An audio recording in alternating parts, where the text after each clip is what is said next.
ராகுல் காந்தியின் விருப்பம் நிறைவேறிவிட்டதாக அமலாக்கத்துறையின் சோதனையை மேற்கோள் காட்டி கேரள முன்னாள் முதல்வர் பினராயி விஜயன் எதிர்வினையாற்றியிருக்கிறார். அண்மை செய்தியாக பார்க்கிறோம்.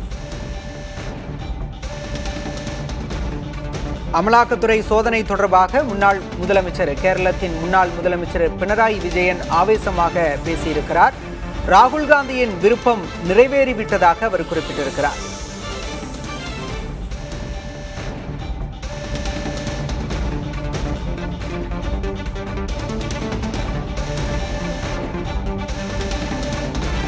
ஆளுங்கட்சிக்கு ஆதரவாகவும் கம்யூனிஸ்ட் கட்சியை மிரட்டும் நோக்கில் மத்திய முகமைகள் செயல்படுவதாகவும் குற்றம் சாட்டியிருக்கிறார் பினராயி விஜயன்.